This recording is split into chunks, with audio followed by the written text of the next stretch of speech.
What's going on, everybody? I just want to make another quick little video of the new project we've got going. This is a Parts Farm pull-out crate motor of a 2000 model Ford Lightning. It's the 5.4 with the supercharger, but as you can see, this has got the Kenne Bell charger with a JLP throttle body and intake. It's got a larger, I think it's an 8.5 inch lower pulley. It's supposed to have cams in it. It's also got long tube headers. It's got upgraded injectors. Looks like upgraded coil packs. And it's got a Kenne Bell booster pump on it. Some things that are a little weird that I haven't quite figured out yet is the 2000 model wasn't supposed to have an aluminum drive shaft, but this truck's got an aluminum drive shaft, which is great for me because, you know, I got an upgraded drive shaft. The other thing is I know they replaced this valve cover because the filler neck broke on the other one. So they replaced this for me, which was fantastic. And what I'm looking at that's kind of weird is this valve cover shows that it's from a 2002 model. It's got all the factory stickers on it, and then on the back side, this is 2002. And I'm not super sure about that. I mean, they may have taken off when they done the valve, when they did the cams and the valve cover cracked. Who knows? Or it could have got hot and cold and broke. You know, it's one of those things that I don't quite know a whole lot about this motor. After I bought it, I'm still finding and learning stuff. I'm fairly certain that this is a 2.6 liter Kenne Bell charger. It's got some numbers here, but I can't find an actual like stamping. There's no stickers on it. There's no nothing. But anyway, so I kind of wanted to do just a little overview if you were to buy, you know, a Parts Farm crate motor of kind of what they do and their process. A super, you know, everybody's super nice and helpful. If you've got any questions, email them, call them. They usually get back to you pretty soon if they don't get back to you right away. So basically it comes with, they ship it to you on a freight truck, and you need to either, they can ship it to your house, but it's like an extra $200 for them to, you know, go to a residential place. And then if you don't have any way of unloading it, like a forklift, you're going to need a forklift to unload this. This pallet here with the motor, transmission, all the extra electricals, you get the steering column, all of your extra hoses and computers, intake. This is the fuel pump, brake booster, reservoirs, intercooler. It all come in at about 1,500 pounds is what the truck driver said that it weighed. It comes in, you can see all the plywood we took off. It's just in a crate, you know, and they crate it up. So I shipped it to work. We unloaded it there, put it on this little trailer.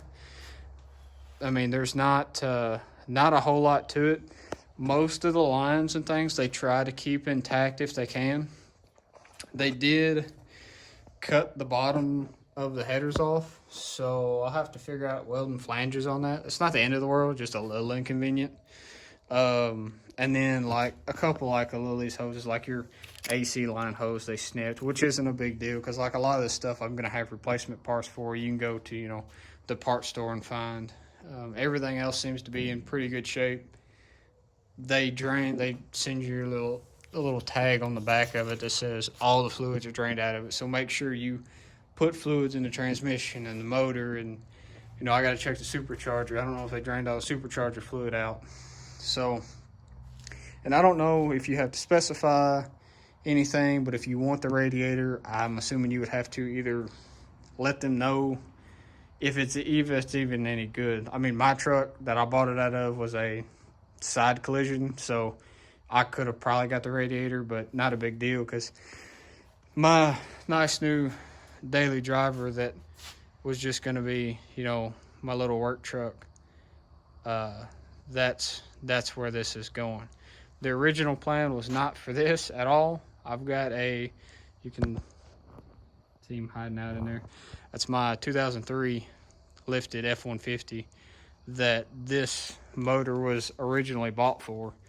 But since I picked up the Lightning, you know, a couple weeks, about a month ago, we decided that this motor was a lot more of a hoss than what I originally intended, which is great, but I'm not going to get the full potential out of it in the big truck. So we're going to put it in the Lightning and put the Lightning motor in Knuckle Buster, which is in the garage. So it's going to be a whole lot of juggling motors and everything else. But anyway, like I said, I just kind of wanted to give a little overview of what we had and document what we've got, kind of everything that's going on here.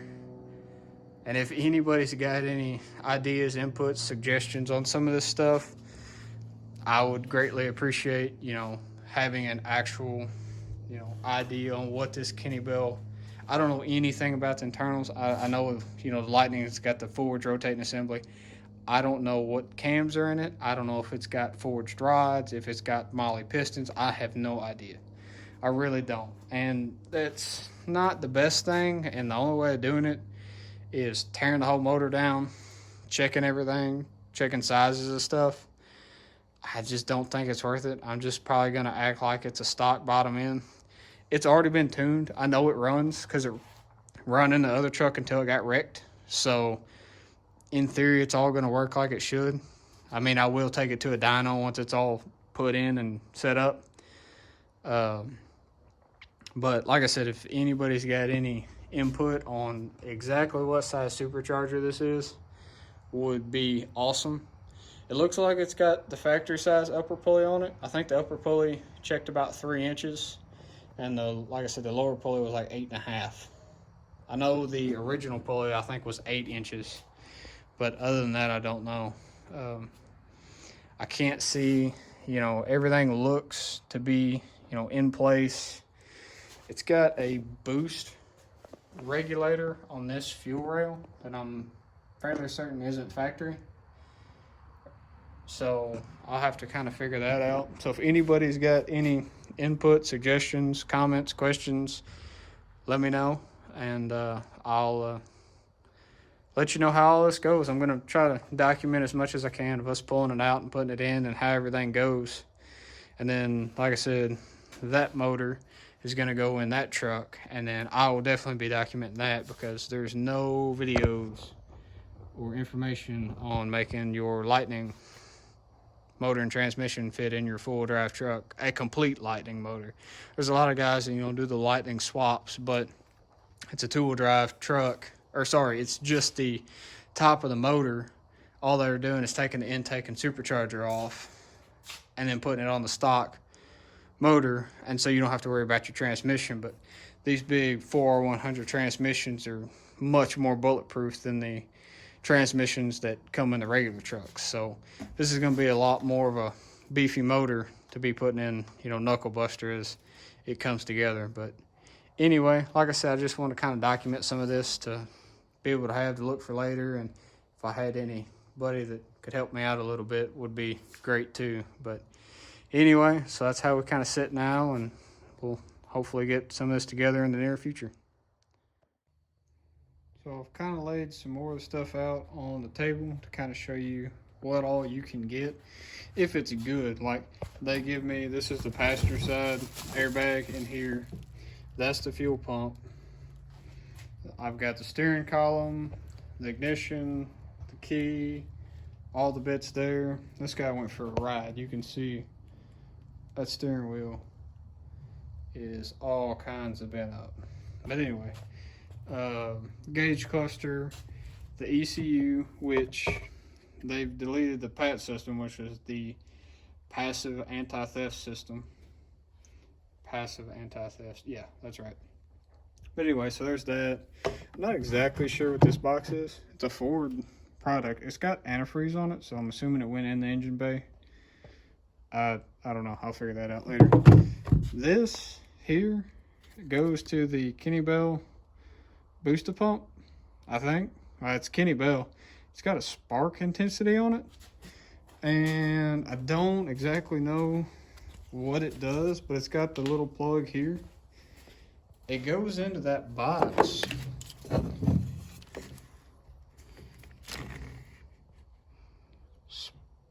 Booster spark. Okay, maybe it's not a booster pump. Anyway, it plugs in here.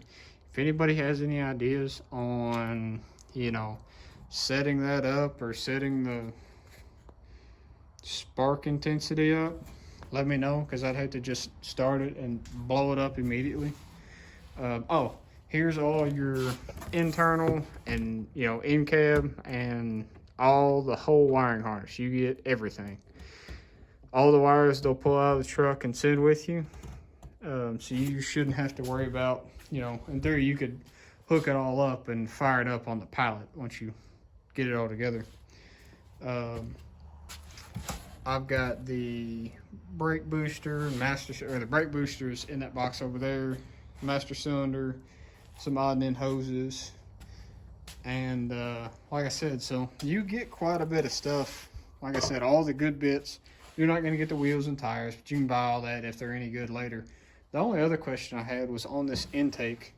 If anybody has any idea on why they added this threaded fitting on there.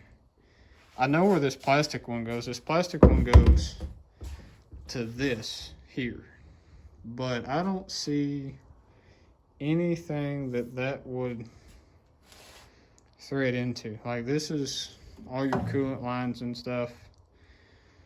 I don't know. It'd just be, you know, a future me problem that I'll have to figure out later. But if anybody's got any ideas on where it goes to in the comments, that would be fantastic. But anyway, so like I said, this is a Parts Farm, the Parts Farm pullout. You can check them out. They don't pay me anything. I just want to, you know, if anybody's ever looking, I like to try to be as helpful as I can. You know, it's because the stuff that I learned may help somebody else out, even if it's just one guy. But this is the Parts Farm. You can check them out on Instagram, Facebook. They've got an online website. I actually found this on eBay and then found the rest of it through there. They've got all kinds of stuff, Mustangs, Camaros, Corvettes. They do a lot of Coyote stuff, but seems pretty good. I have no complaints. You'll have to just kind of bear with them. Unless that motor's already pulled, you're going to have to wait. I mean, I think I waited 4 months, but I bought the motor before they had the truck there. So it was, you know, there was nothing they could do and there was nothing I could do. It just is what it is. But anyway, like I said, so this is kind of the project now. And if anybody's got any thoughts and inputs on it, let me know.